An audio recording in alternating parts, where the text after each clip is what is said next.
Ah, le moment que je préfère. Bonjour Rose. Bonjour Angela. Comment allez-vous? Je vais bien, merci. Et vous? Bienvenue au Matin d'Afrique. Je vais bien, merci beaucoup. Je vais très bien. Maintenant que je vous vois rosement vêtue. Merci. Vous êtes magnifique, vous êtes superbe. Merci Angela. Alors, vous avez une belle histoire à nous raconter. Oui. Alors, vous avez 42 ans. Oui. Vous êtes togolaise. Oui. Vous avez 3 enfants. Est-ce que je peux avoir leur âge, leur prénom? Je veux tout savoir. D'accord. Il y a Doris qui a 15 ans, Oui, David qui a 13 ans oui. et la dernière Divine qui va avoir bientôt en mars 12 ans. D'accord. Donc, vous avez 2 filles et un garçon, c'est Oui, ça? c'est ça, merci. Vous avez bien de la chance. Hein. On dit que les filles restent avec nous, que c'est une bénédiction d'avoir des filles. Vous êtes d'accord? Moi, je ne suis pas... Les filles et les garçons, ils restent avec nous, hein, c'est nos enfants.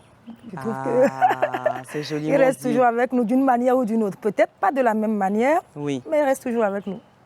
Alors, racontez-moi. Alors, vous, votre aventure entrepreneuriale, votre histoire a commencé quelque part avec une tragédie parce que vous perdez votre maman. Oui, Vous trouvez un emploi, un CDI, oui, et vous rencontrez une personne qui va vous pousser vers l'entrepreneuriat. oui. Vous pouvez me raconter?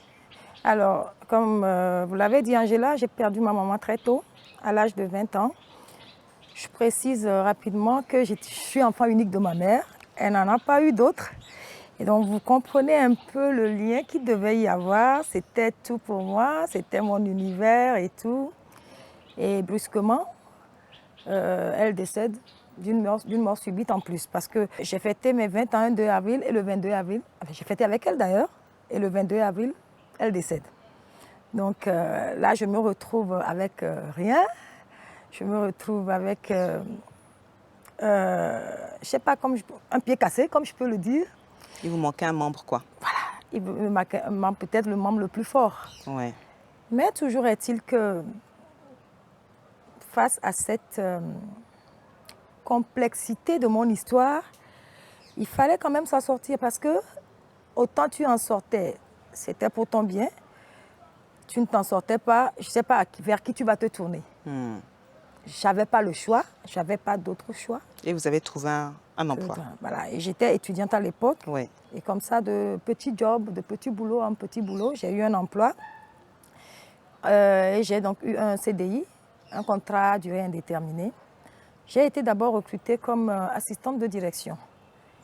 Et juste 2 mois après, mon directeur, paix à son âme, qui m'a accompagnée jusque dans ces derniers moments d'ailleurs, il est décédé cette année. Donc, et il m'appelle dans son bureau et il me dit tu vois, je te trouve trop intelligente pour être une simple assistante de direction, à rester là, à décrocher les appels, à transmettre les courriers. Je vois en toi un potentiel, donc je veux faire de toi une gestionnaire ressources humaines. À l'époque, ce n'est pas comme aujourd'hui où ça courait les rues. Oui, oui. C'était quand même, je parle des années 2003. D'accord. Et c'était un peu, qu'est-ce que c'est bon. Et il me demande, tu es d'accord? Je dis oui. De toutes les façons, même quand tu ne sais pas faire, dis oui et puis débrouille-toi, quoi. Donc, on a commencé. Et il a été le premier à m'envoyer en formation, des formations sur formation. Et derrière, il était un grand conseiller. Après, j'ai pris goût, quand même. Et donc, vous êtes gestionnaire de ressources humaines, c'est ça? Oui. Et vous montrez justement que vous êtes en fait très, très compétente. Et en montrant ça, vous-même, vous vous dites, ah, peut-être que je pourrais développer ma propre structure, c'est ça? Oui, c'est pas allé comme ça. Dites-moi. Après, il faut dire que je m'étais déjà fixé 10 ans dans cette boîte-là. C'était une boîte très organisée, bien organisée, une multinationale suisse. Et donc je me dis quand même, le monde m'a quand même fait un coup de chance pour un premier emploi dans un organisme, dans une boîte qui est assez reconnue mondialement et qui est bien organisée. Donc je me suis fixé quand même 10 ans, le temps d'avoir le maximum de package et pouvoir quand même évoluer, faire une personnalité dans le domaine. Et donc après les 10 ans, effectivement, j'ai dû démissionner. Ça n'a pas été facile, mais le succès m'appelait, comme si je peux le dire. Et il fallait que j'y aille. Donc, c'est quand je suis allée dans ma nouvelle boîte, et je précise que j'ai quitté le CDI pour un contrat de 18 mois.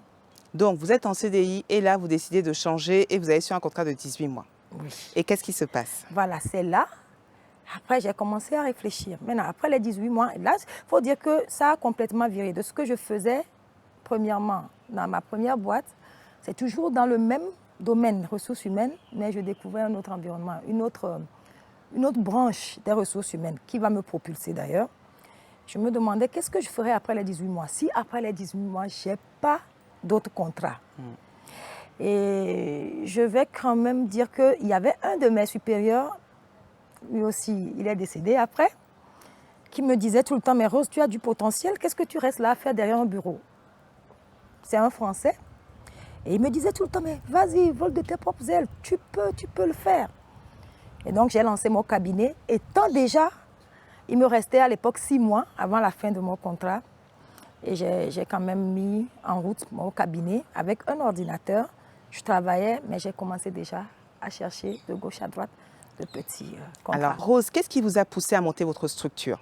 Ma spécificité, en fait, c'est de faire en sorte que les femmes...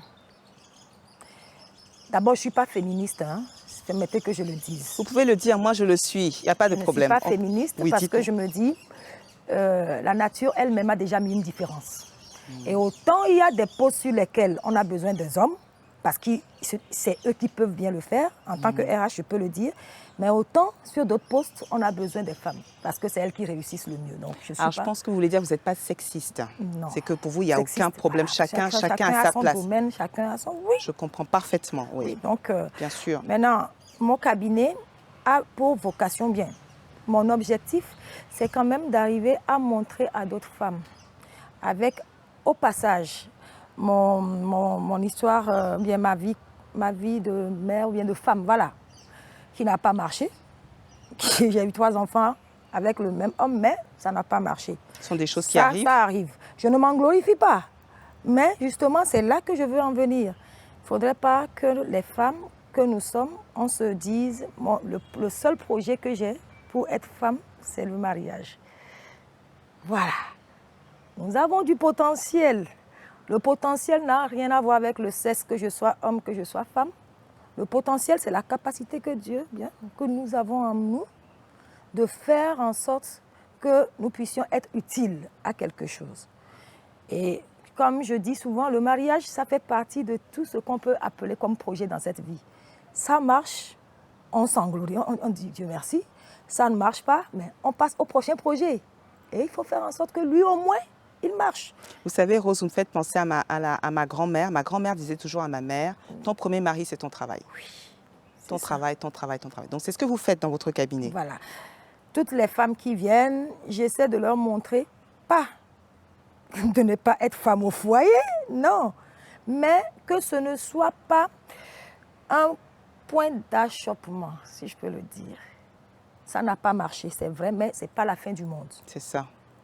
Autant on peut faire, on ne le souhaite pas, on peut faire un enfant qui décède, mais ce n'est pas pour ça que tu ne feras plus d'autres enfants. Tu vas dire non, je n'en fais plus. Les projets que nous avons en nous, nous avons le potentiel de les développer si le mariage n'a pas marché. Oui. Donc j'essaie d'encourager les femmes à se relever. On le dit souvent, chaque fois que tu tombes, ramasse quelque chose et avance. Tu es tombé, mais qu'est-ce que tu as pu ramasser? Qu'est-ce qui te permet maintenant d'avancer? Ce n'est pas un drame, en fait. Et votre cabinet, lui, il marche? Le cabinet, il marche. Si on est encore là, si on peut encore dire Madame Rose, elle est directrice de cabinet, c'est que ça marche. C'est magnifique. Voilà, donc c'est mon histoire et j'aime bien la partager pour dire aux femmes, aux jeunes filles. Déjà, moi, ma mère, elle m'a eu quand elle avait 17 ans, elle était sur les bancs d'école. Et c'est une belle histoire. Je me dis, mon histoire est une belle histoire parce que tout ce qui commence clopin, et qui arrive à se tenir debout, qui avance finalement, c'est une belle histoire. Merci beaucoup.